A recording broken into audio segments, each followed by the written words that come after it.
రేవంతన్ sir ఈ నడుమ ఎక్కడ మాట్లాడినా ఓ మాట చెప్తున్నాడు. చంద్రాలు సారు నాకు గురువేంది, ఇద్దరం కలిసి ఓ తాన పని చేస్తే గురువు అని అంటారా? అట్లా అనేటోళ్ళ సంగతి చెప్తున్నా అని మస్తు బెదిరించిండు.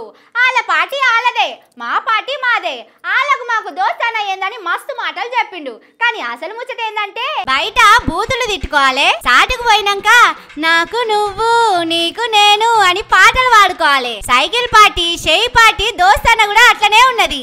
ఆంధ్ర సైకిల్ పార్టీలే తెలంగాణలో షెయి పార్టీని నడుపుతున్నారు. నమ్మకం కాకపోతే ఇది చూడుండ్రి.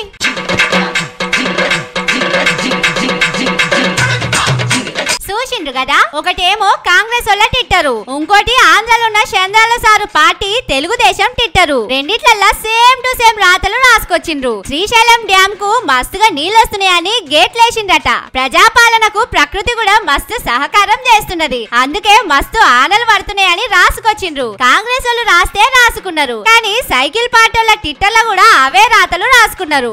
అంటే అక్కడి మనుషులే షెయి పార్టీ సోషల్ మీడియాను నడిపిస్తున్నారు అన్నట్టు. కానీ అసలు ముచ్చట ఏంటంటే సోషల్ మీడియాలోనే కాదు, సర్కారును కూడా చంద్రాలు సారే నడిపిస్తున్నాడట. ఆయన ఏం చెప్తే రేవంతన్ సారు అదే చేస్తున్నాడట. అందుకే అప్పట్లో కొలువుల కోసం కొట్లాడేటోళ్లు పోయి చంద్రాలు సారును కలిసినామని చెప్పిండ్రు. కానీ గమ్మతి ముచ్చట ఏంటంటే రేవంతన్ సారుది కాంగ్రెస్ పార్టీ, చంద్రాలు సారుది తెలుగుదేశం పార్టీ. ఆయన బీజేపీతోని దోస్తీలున్నాడు. ఢిల్లీలో బీజేపీ కాంగ్రెస్ కొట్లాడుకుంటున్నాయి, కానీ ఇక్కడ మాత్రం రెండు పార్టీలకు నడుమ బ్రిడ్జి లెక్క చంద్రాలు సారు కథ నడిపిస్తున్నాడు. భారతంలో ఏకలవ్యుడు బడిలో చేర్చుకోకుండా ద్రోణాచార్యుణ్ణి గురు అని చెప్పుకున్నాడు. బొటనేలు కోసి గురు దక్షిణ కింద ఇచ్చిండు.